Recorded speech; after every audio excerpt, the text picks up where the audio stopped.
Call the common council meeting to order. Can we have roll call, please? Iverson. Here. Schatzinger. Here. Reamer. Here. Gallows. Here. Denker. Johnson. Here. Soren. Here. Here.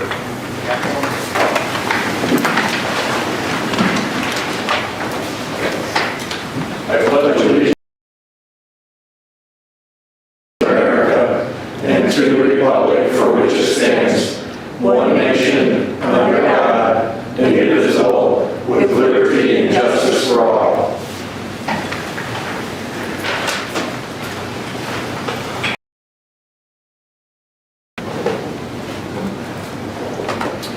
A reading from the 119th Psalm.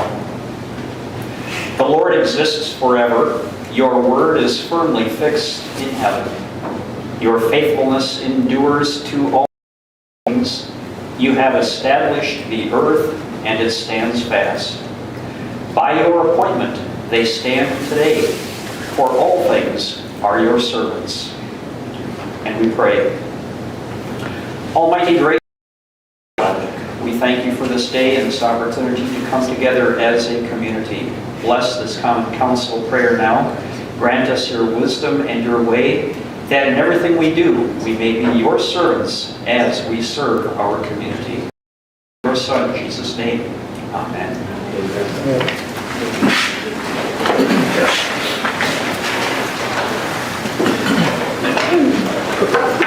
I would just like to say, could we have a moment of silence? January here, Ron Haas. I don't know if anybody here knew him, besides me, but he was on the council for many years, and he sat over there. He was a very important guy to the council at the time. So, if you wouldn't mind.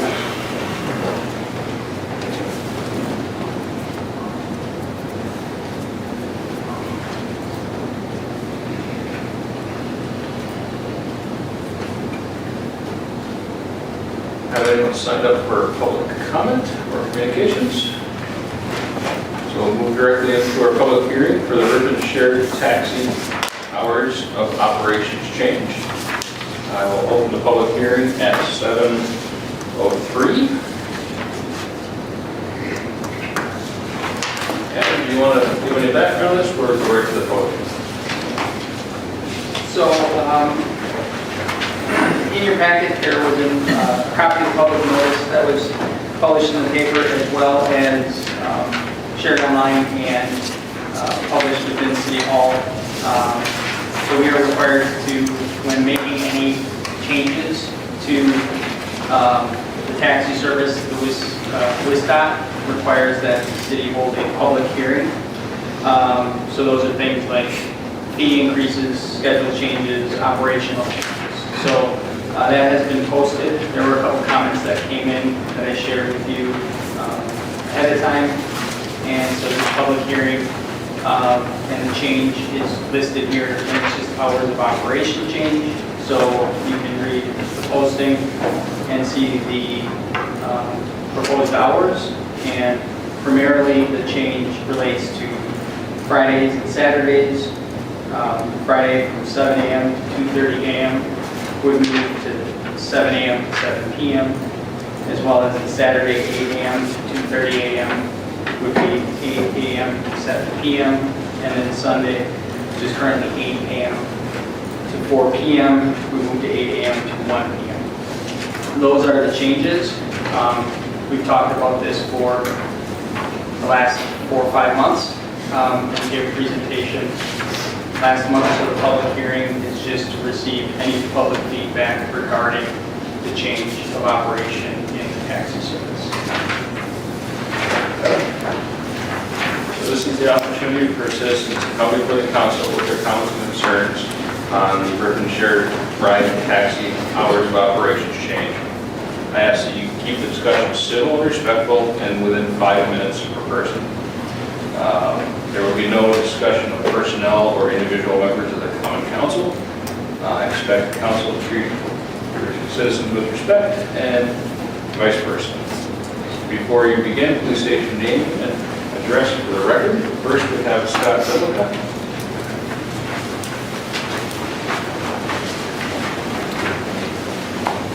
Good evening. My name is Scott Zumlica. My address is N7847 County Road E here in Ripon. I drive for Ripon Taxi. I've driven for Ripon Taxi for several years now. I don't believe they should take away the bar rides at night. As far as I can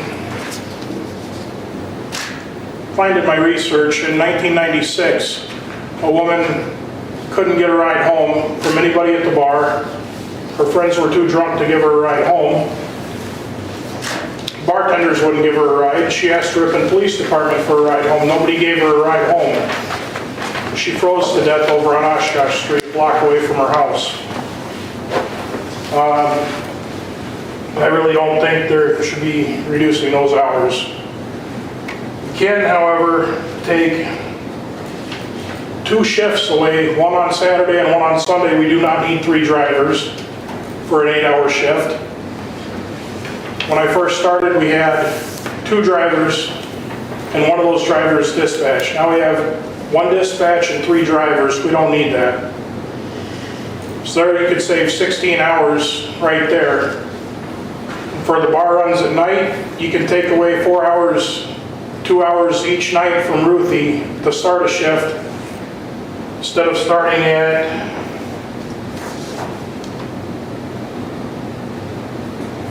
2 o'clock on Saturday, she could start at 4 o'clock on Saturday and work till 2:30 in the morning Sunday morning. Instead of starting at 4 o'clock on Friday, she could start at 6 o'clock on Friday. You won't have the increased phone calls to the police department. Nobody drunk driving. Nobody freezing to death. So I think you could save a few hours there.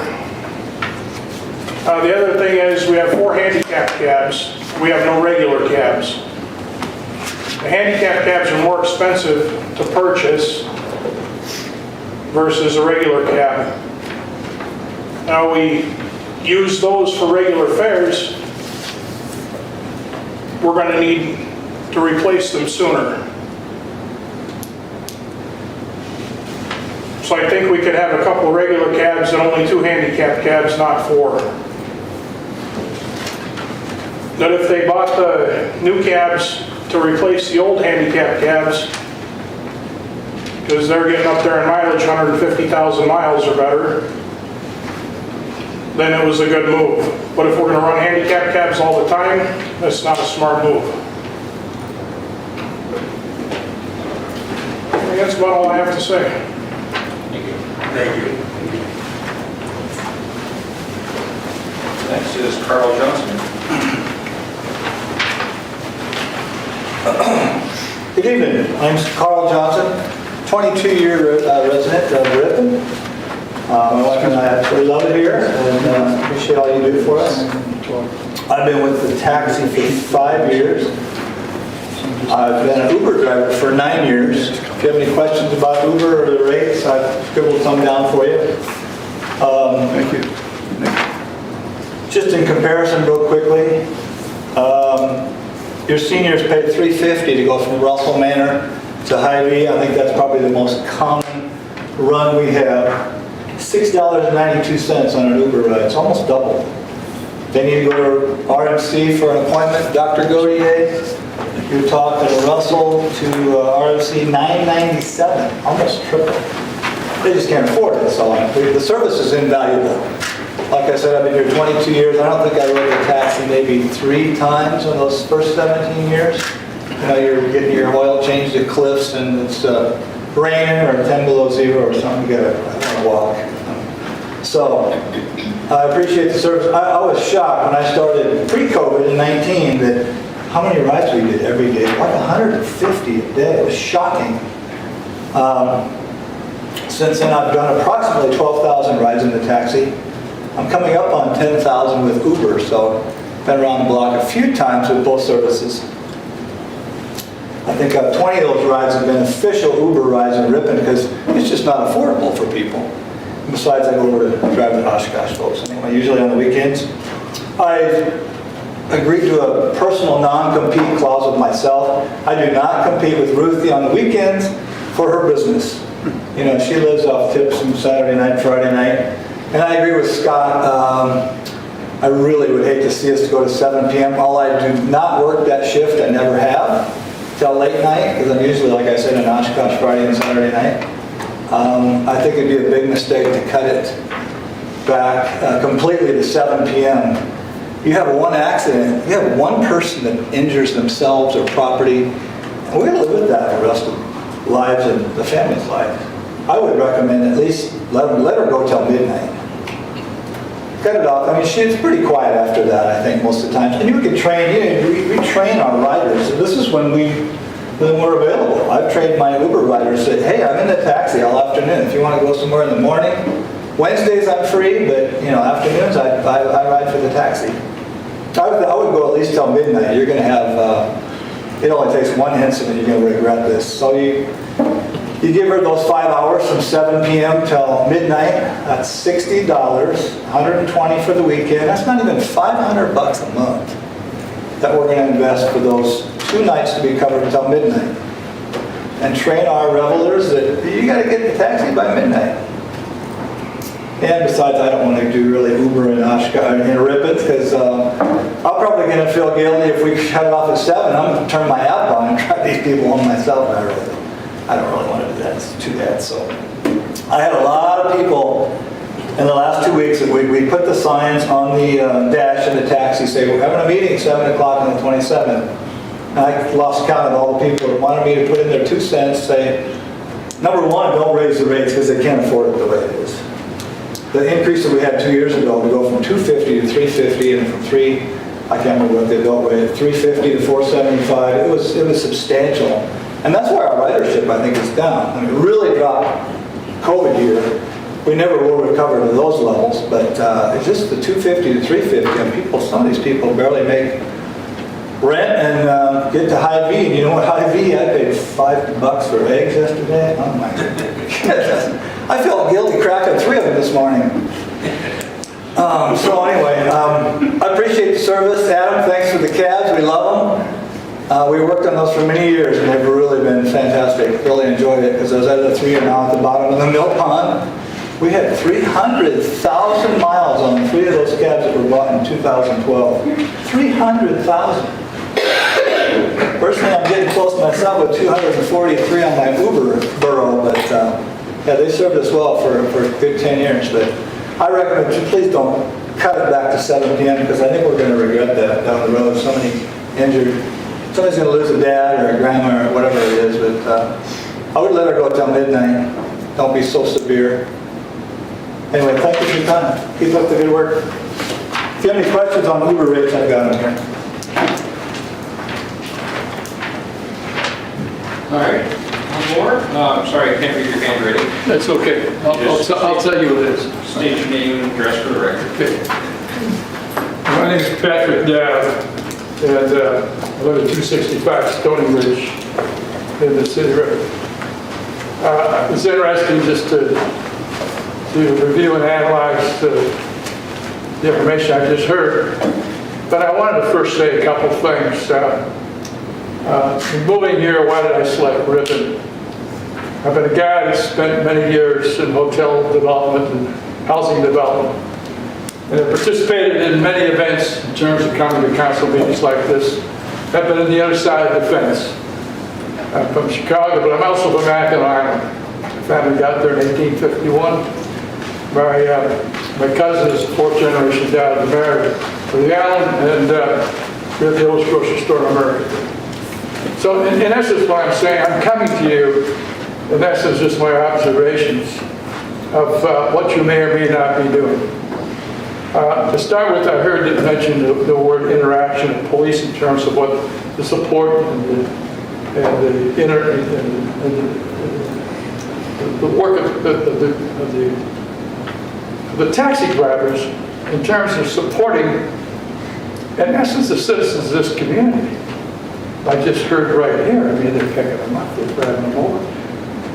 And so, the first step, and I know you said the statement that you've been working on this for 4 weeks, but in terms of due diligence, it would appear to me there's not some due diligence. And we can decipher it any way you want to, but when you say it's something you were working on for 4 weeks, you now have to defend what you heard tonight. And I know the family's a large law firm, but most importantly, I'm not. But when you make a statement from the city council saying you're working on it for 4 weeks, I wasn't going to talk like this at all. But all of a sudden, you've got this data, and we call it a categorical syllogism. And there's a couple of minor premises that wouldn't be supported if I was involved with this council. But I want to say one thing. I think he got one hell of a town here. I made 13 trips up here. I was at the basketball game Saturday night. It was fantastic. One of the reasons I came up here was many, but I did a study, and having a college here was important. But by God Almighty, the demographics of this community are outstanding. And if you were closer to Chicago, you'd be standing up there giving out building permits. But so I'm saying to you, your future is wonderful here. And I was a supporter of police staff and command. That's the #1 police training for executive programs in the United States Northwestern University. And I will tell you, if you had any policemen came here tonight, who was the administrator of your police department, they'd been a police staff and command, they should have been a witness here. Because they understand what these guys are talking about. But I want to say, I really believe you got a fantastic community. I mean, I'm 3 minutes from up in the woods up there. Everything I want is here. Even my major bank, U.S. Bank, is here. There's not, so this town, I think, has got tremendous opportunity. In fact, I was in a store the other day, and to the right of me was a woman that just bought a house here from Arizona, and the other was from California. And we're sitting there. And I think you got an opportunity. We talk about revenue management in terms of business, it's taxi business, I've never been in. But talk about revenue management. So for my mentality is, I like to ask each one around the table, when was the last time you took a taxi ride? How's the taxi? How's it ride? You're part of the city council. If I was mayor of the town, by God, the first thing that come up, I say, I want you guys to take a ride in this taxi. What is the situation? I learned more from these guys tonight. What happened? Why did it happen? Because you know what? After I went to that basketball game somewhere, when I got home, I must have lost the key of my house. And I had a doctor's appointment. First time I had a doctor's appointment, transferred all my doctors up for like a few out to the clinic here in Ripon. And I had this appointment. I called over, they were wonderful to work with. Saying, bingo, I've got a cab. I got a cab coming. This cab, she found out, she knew where I was. She said, I'll get a cab up to you right away. She get a cab to you right away, and she gets the cab. I said, wait a minute, can you give me back? Bingo. By the way, I said, can you do one? This Franklin store down here says it's outstanding. I need a battery for my key I was going to use is dead. Bingo, they pulled me over there. I went into the Franklin and got out. And I'm here today. And I think you get an asset here. I'd like to do the marketing feasibility study for it. I would be willing to do that. Because I think you got an opportunity for revenue management here in the number of units. And what the example would be, how are you doing to develop revenue for that cap? Let's forget about this. Bean counters have killed more businesses. I can tell you for a fact of being in business. That's your fine. It's a revenue. Fine. All I'm saying to you, I think you should revise your study. I think you should look into the marketing opportunities you have here. I think you should look to the citizens and say, tell us what you want. But most importantly, take a ride in the cab and come back here and be a voice for them. Thank you. All right? Thank you. Thank you.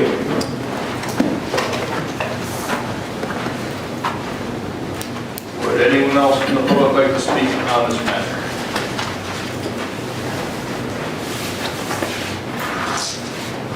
No one?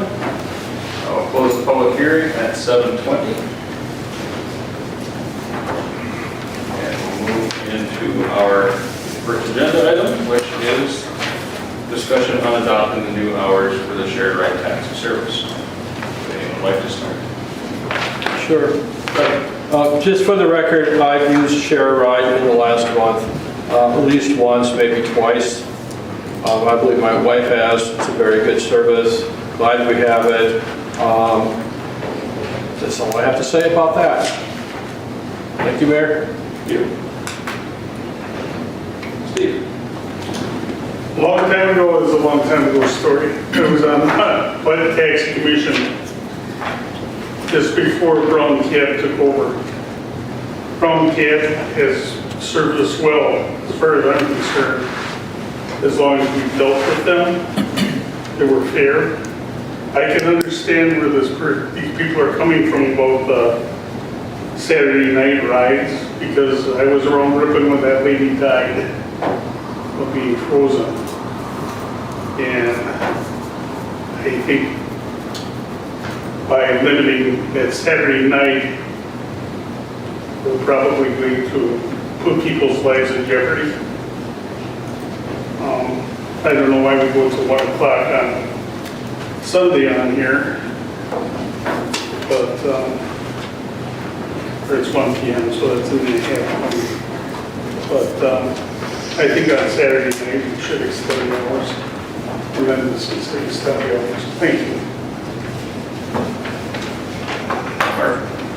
There was one thing that I noticed kind of as a thread going through some of the comments we received in written form and some of the comments we got from Scott, a driver, which is I would encourage everyone that's listening or here to promote the taxi if you know someone that might be able to utilize it. I think that's something that could and should be done no matter what action we end up taking today, because I do agree that it's probably kind of fallen off of people's mind, especially after COVID-19. You kind of were isolated and not able to maybe take a shared ride taxi as much, or you just had not to.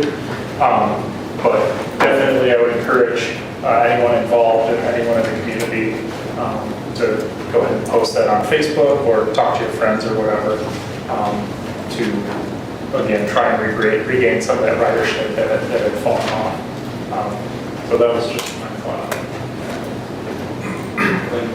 I'd like to echo, Mark, what you had to say. And in fact, I was talking with the Ripon taxi manager, Tracy, recently, and she was saying that, you know, pre-COVID, she was putting flyers. I said, I remember when I was a Ripon college student and I did ride the Ripon taxi, and, you know, we all had a flyer that came in our welcome packet, the chamber had flyers, etc., the local establishments, and she said that she has actually stopped doing that since COVID, but she agreed that this would be a time to get back out there. And you saw that in her statement that is provided by, that she would like some time to work on advertising and that, you know, we could all help. I also did talk with, I reconnected with the owners, runners, that's their last name, the runners of the taxi services, and they said that they could provide, for example, messaging for the city if we wanted to put it on our Facebook so that it doesn't have to burden us too much. I understand making a post is extra time, but these are things that they are willing and they're happy to do. And I think that unfortunately, I understand that we are already in a deficit. We're not approaching a deficit, right? We are trying to make up that, and so this is what makes it hard, because I heard story after story about people who do utilize this, and yet we're faced with a deficit. And so knowing that, I'd like to give time for us to kind of rebuild that back up, and I think there is some marketing to do, but I also understand it's not going to solve everything. Based on what we heard tonight, if we were to cut back hours, let's say Monday through Thursday, is there the room that tonight we could decide that we will extend just on Friday, Saturday night to the evening? And theoretically, that could even mean a break, you know, as what was proposed, you know, starting at 6 p.m. on Friday, I heard. Maybe there's a break between 5 and 6. However, that could be hard to just have a 1 hour. I understand maybe that's not feasible for getting people around. But is this something, I mean, anything could be decided. Or as well as we could postpone a decision, correct? Is that my understanding? Yes. Yeah, you can postpone a decision, you can not act on this. These hours were identified by Wright Inc., Brown Cab. These were what they identified as operator of the taxi service as the least utilized hours right? Any other changes beyond this, I would recommend that we re-go through all of this, right? It's either this, we can't all of a sudden cherry pick, right? Because there has to be some predictability within the public hearing and what's being posted and putting out to the public. So when we're talking about other times or hours changing in this, I would keep it to what's been published. So, real quick, Yes. what you're saying is, if we decided tonight, you know what, we will cut back till 7 PM Monday through Thursday, but on Friday and Saturday, We're not- we want to keep it till Monday midnight? and Thursday are not being touched. Nothing is changing on Monday through Thursday, right? It's only through Friday, Saturday, Sunday. From an operations perspective, right, there are two types of operations, hours and number of drivers per hour, right? We've done a lot of information on both of these and reviewed the data going back years with running. And these were the hours that were identified as low-hanging fruit that also wouldn't result in an increase in the hourly rate. So we pay $32.04, and they have agreed to, if these hours are reduced, to not increase that rate, okay? In the event that we start pulling other things out, right, there's a chance that they say we are increasing the rate, therefore not necessarily saving any dollars, right? Because the rate increases, the hourly rate goes up per driver on the road. So we have to be a little careful with what gets proposed in terms of changes to ensure that running is comfortable within the contract to keep operating it with those changes so they don't either lose money or we don't end up cutting something that doesn't save money, right? Because you're paying more per hour. So, but it's not like they would be upset if we said we're not cutting the hours on Friday or Saturday because they're probably pretty happy. Nothing would change at that point. Maybe, and I have it at home, we looked at it last time, I was looking at it before. Is it helpful, unless everyone, I thought that there was some hours being cut back on the other days. You're saying the hours being cut back are only on Fridays? Do you want to bring that up from the? If you look at your public hearing proposed third page of your packet,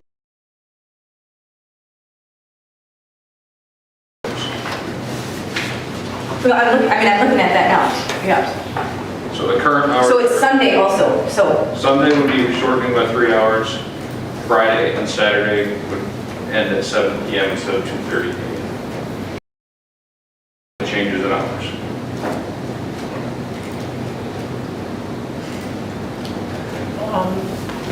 I want to remind the council of a couple of things. First of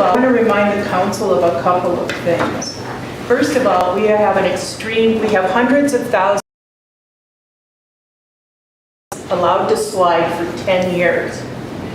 The other thing, based on data that we have been provided, is that 70% of ridership are elderly, developmentally disabled, and physically disabled people. 70%. That's a huge majority of ridership. That's not including students. So you want, when you're thinking about this, to think about your demographics. Think about the people that you are serving. Those 70%. The only thing I want to remind people too is, just as the cab operator, where his name was sort of said, that they could eliminate having 3 cabs running around instead of 2 at certain hours. And that would save them money and save us money in the long run.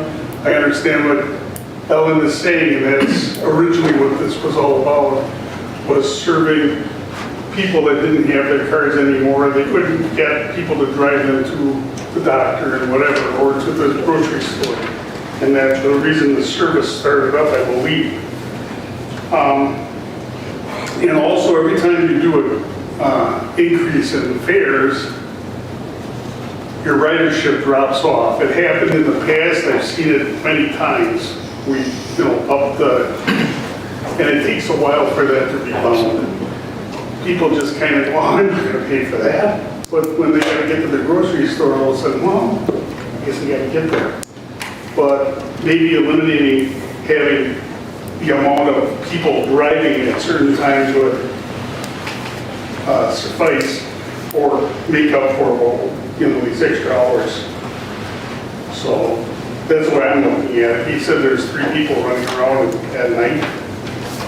We don't need 3 people running around at night according to them. So unless I'm wrong, that's what I understood. One driver on it, Friday, Saturday. There's only one driver on at night, but on Saturday, Sunday, through the day shift, when we start at 8 a.m. in the morning till 4 p.m., there's 2 drivers scheduled till 4 and 1 driver scheduled till 2, both days.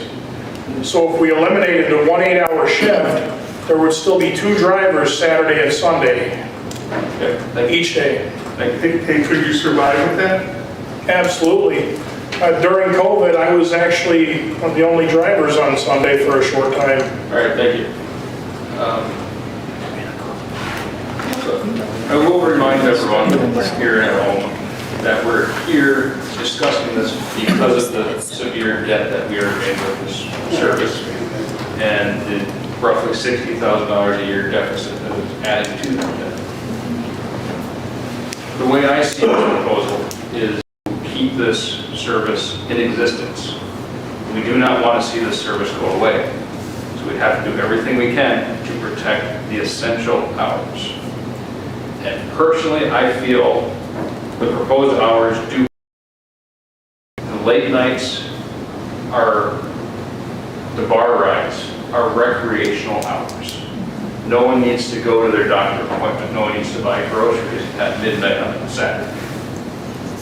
So I see these as protecting the essential hours for essential hours of operation for a majority of the ridership.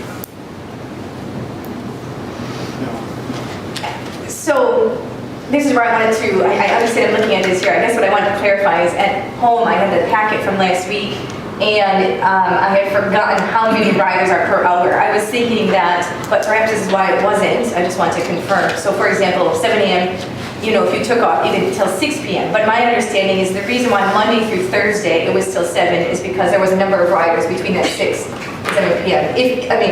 If the concern is how can we save some hours and have it for Friday and Saturday, that would help move them around. But again, because I'm not looking at that, perhaps there was a reason why it was selected till 7 p.m. on Monday through Thursday, and not to end at 6 and save some hours for Friday and Saturday. Is there a reason? I wish I could just hear that we couldn't do a 10 till midnight. Again, maybe end at 7. I just think that hearing from people. I understand we need to save money, but is there a way you could have those late night rides so that someone is not putting themselves, not only themselves in harm's way, but now they're driving and putting others in harm's way? And I just wish, I don't want to have a city where we don't have that option for a safe ride. John, Mark. Okay, thank you. With the deficit that we have right now, I agree with Ellen that we have to do something about it. We have to start somewhere. And the core, the 70% or whatever that number is of ridership won't be affected by these late night hour cuts. I agree that we need to do it. And with that said, I'll make a motion that we approve the new shared ride taxi hours. Wait a second. Motion by John, second by Ellen. Any further points? No, I'm good. Thank you. Yeah, I was just going to respond to my colleague, Julian.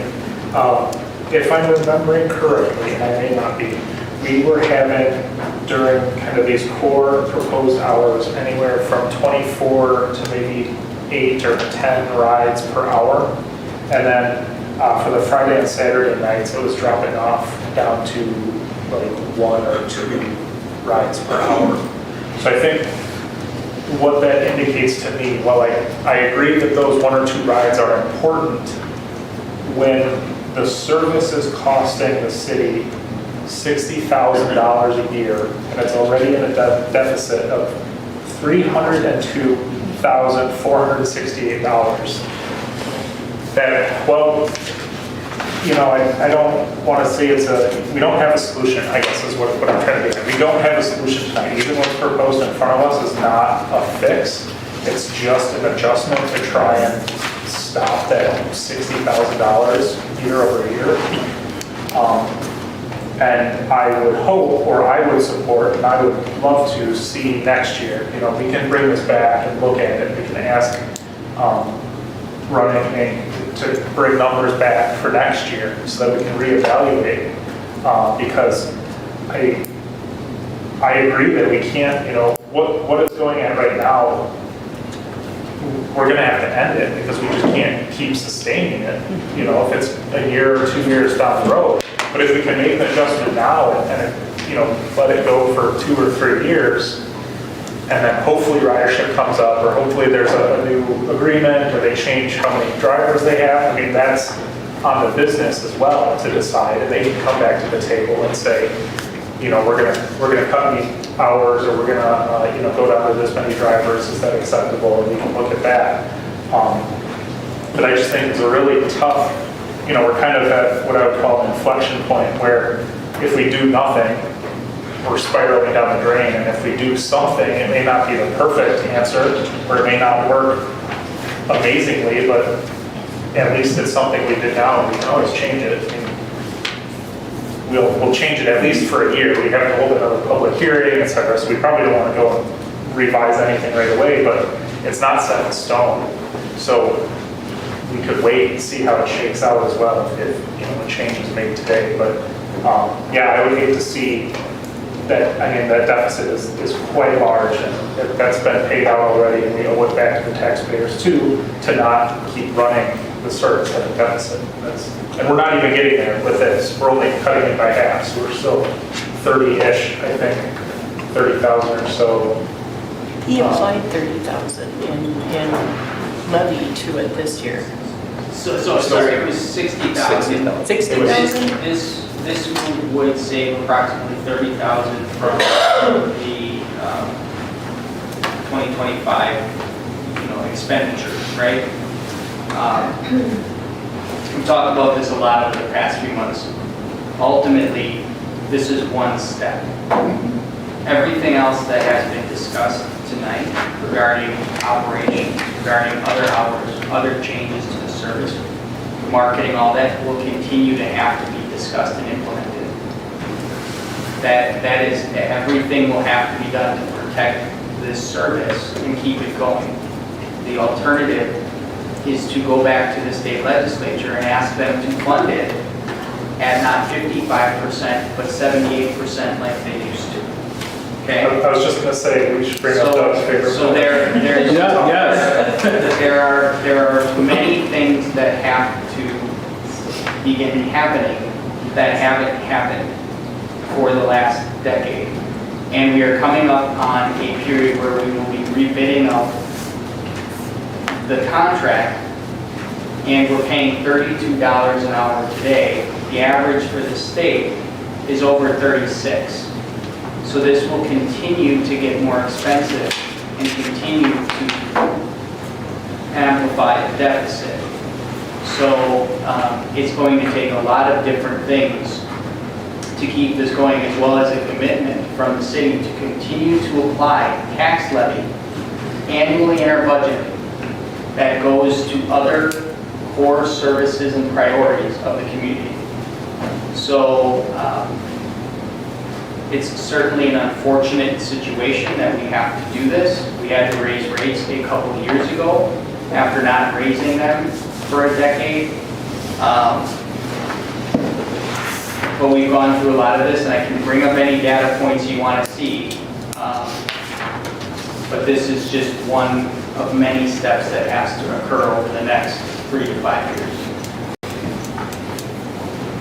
Yeah, but thank you, Mark, for reminding me, but I was already going to say it. So the state is sitting on $4.5 billion of unallocated money in this biennial budget.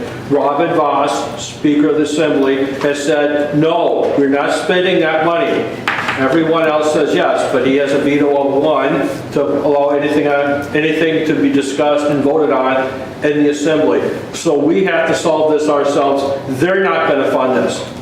You would have to make Robin Voss change his mind. Good luck with that. He doesn't have to. He believes that we're taxed too much.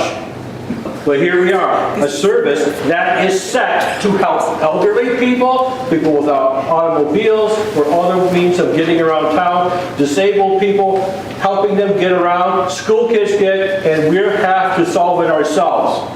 So we're solving this by cutting those late night hours. Sorry for the bar crowd, I really am. You do deserve a ride home if you can't do it yourself. But we got to cut this, and we got to spend some time figuring out how we're going to close that deficit and erase it. And the state isn't going to help us, so we have to help ourselves. That's the bottom line. They'd rather sit on the money and not help people. Thank you, Mayor, for my speech there. It's true.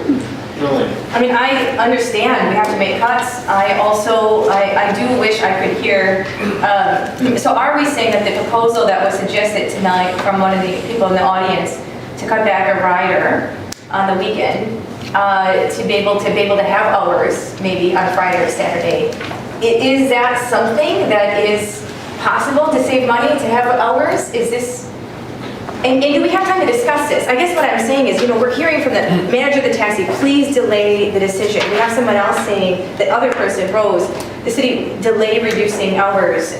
Is this suddenly, if we've been losing money for this long, I agree, I want to be fiscally responsible, but why is it that we can't explore every option and we can't vote next month? I mean, is it really? We have a contract with Brown Cap that says it's going to run 13,000 hours a year, right? And if we start saying we're cutting hours and we're eliminating drivers, and there's not a predictable schedule for them to achieve that 13,000 hours or get close to it, the rate will go up.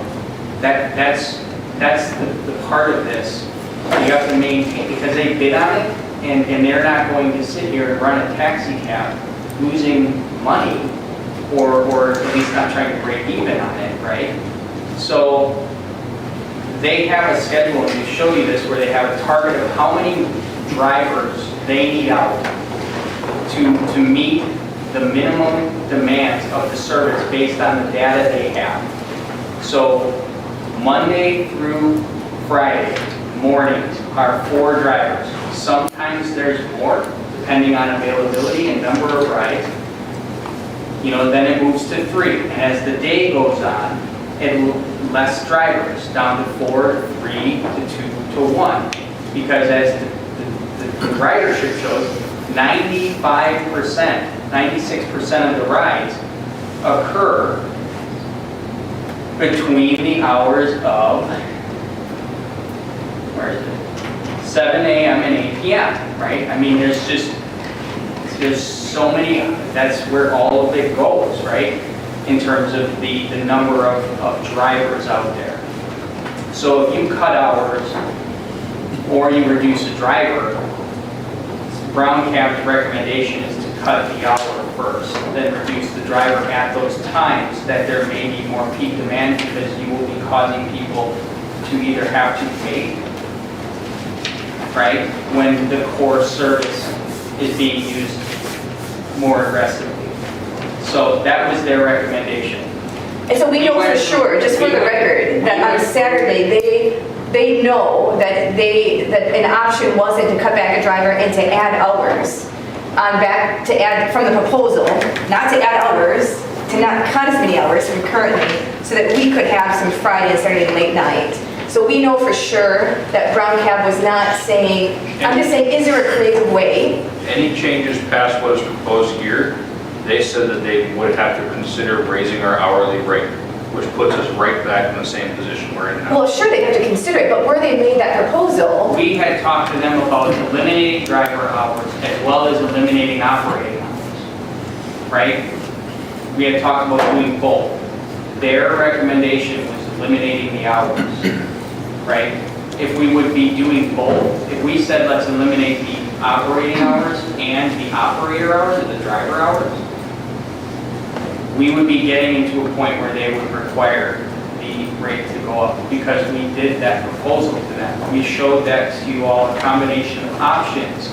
We're making cuts to both categories of hours and drivers. And their response was, that other option is not sustainable for us. And would, and, you know. So it's not, so cutting back a driver on Saturday would not mean we could have the late night hours on Friday or Saturday. We know that for sure. I would have to ask them specifically, right? So why not do that and vote on this next month? Why are we in a rush now? Because they have a target for how many drivers they have on, right? So if they stick to that, you know, they know they know the hours, they know the drivers, right? We can sit here and say, yeah, when you're not getting to X amount of rides, tell somebody to go home, stop driving, you know, but it's their responsibility to operate the taxi service, right? Based on how it was bid out to the closest we can. So, you know, this is what they recommended. This is what they agreed to as a reasonable change to help financially. We can go back and ask them, and it may get to that point where we have to reduce driver hours as well. That may be another thing that has to happen.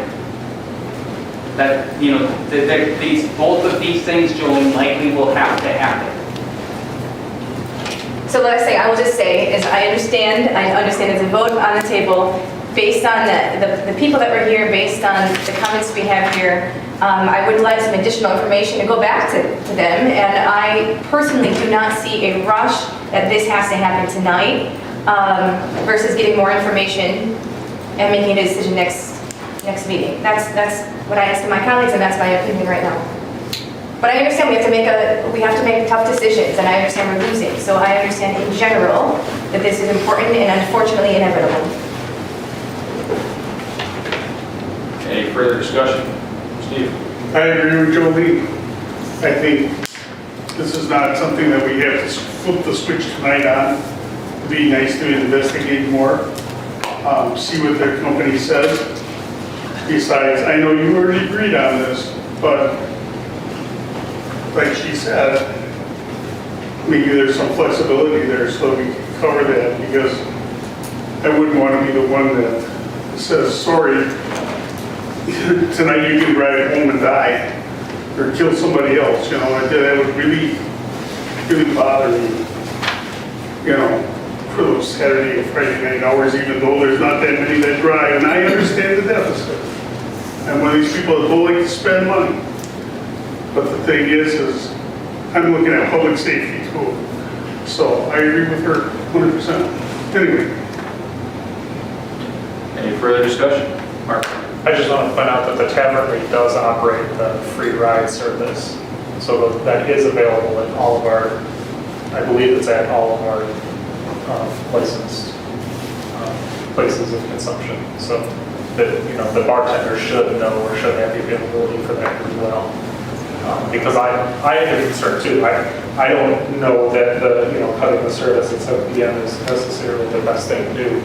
But I think what Adam was getting at is we've discussed with the business that operates the service, how can we bring this back without, one, going back on our contract with having to renegotiate any terms that are currently there, and then two, how can we still have this service and still run the service? And it sounds like, and from what we saw, is, well, we don't want to move drivers, we don't want to remove drivers because they're out giving rides, which is how we get revenue, or at least a portion of how we get the ridership fees. So there's revenue into the program so that we can continue operating it. And if we take drivers off when we're getting things around without a lot of benefit, because you're not getting those increased rides back at those times, even though you're extending extending hours, you're just not continuing the revenue at those times. So when the business looks at it, you know, what goals do you have or what can we do? And they said, okay, well, we'll just shorten our hours of operation and keep the drivers there. It's because they know that's when they're generating the revenue to continue offering the service. And from our, you know, from a budgetary and operating point of view, it's probably not the best, but it's the only proposal that makes sense right now, maybe. I don't know, if we delay it any longer, if there's not, I don't think we're gonna magically come up with anything different that we've talked with Brown Cap about. But, I don't know. Anyone else? Ridiculous. There are no more questions or comments. Roll call vote on the motion to adopt the proposed hours. Iverson, Yes. Shotzier, No, Reamer, No, Gallo, Yes. Banker, Yes. Costello, No. Sorensen, Yes. Split. Yes. Motion carries 5. Thank you.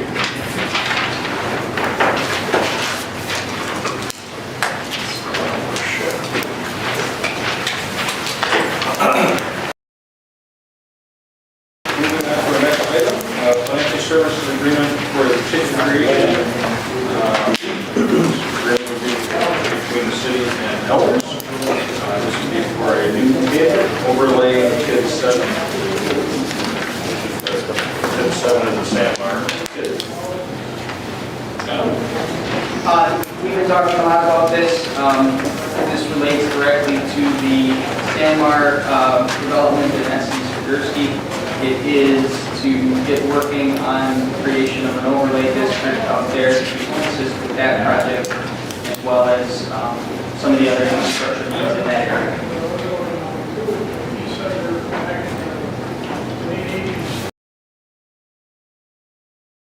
These are miniature, I'm saying, these are miniature Apple mics. The receivership on it is only 3 inches out from your mouth. Sure. I'm just saying, we can't hear what you're saying.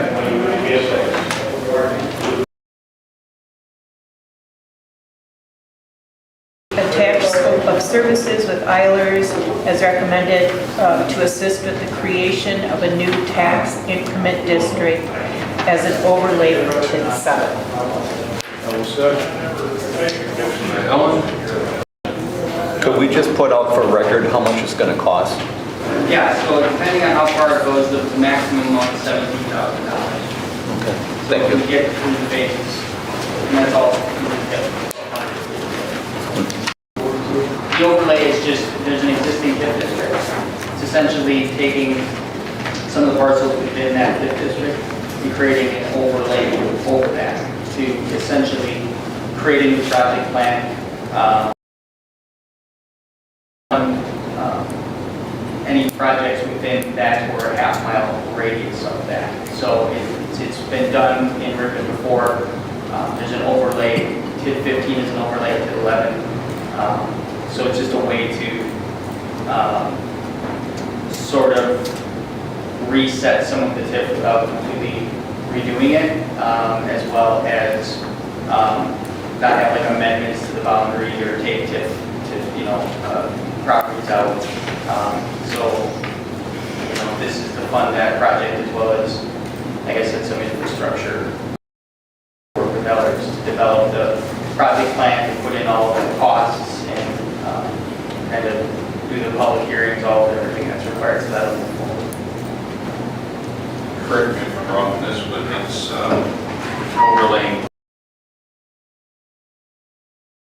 Yeah, so it's only like 2 or 3 parcels within. And there are some new areas beyond.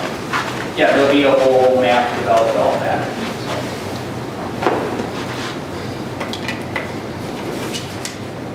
Any further discussion?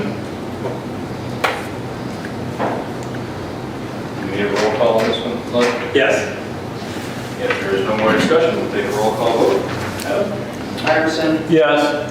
Stotzinger, Yes. Heimer, Yes. Gallows, Yes. Stanker, Yes. Hetzke, No. Sorensen, Yes. Split. Yes. All right, moving on to project updates and staff reports. Naomi? In-person absentee voting begins February 4th from 7:30 to 4 p.m. at City Hall.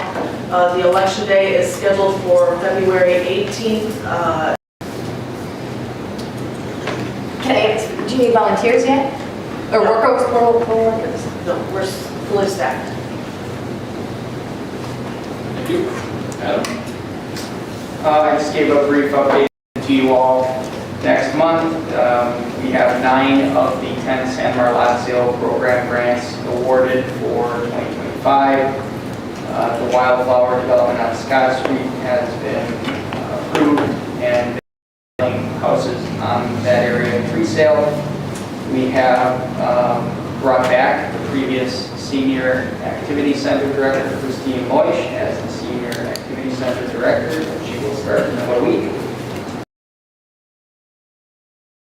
Or you know anybody that would be interested in applying for a summer position with the city, please have them reach out or apply. Information is out there.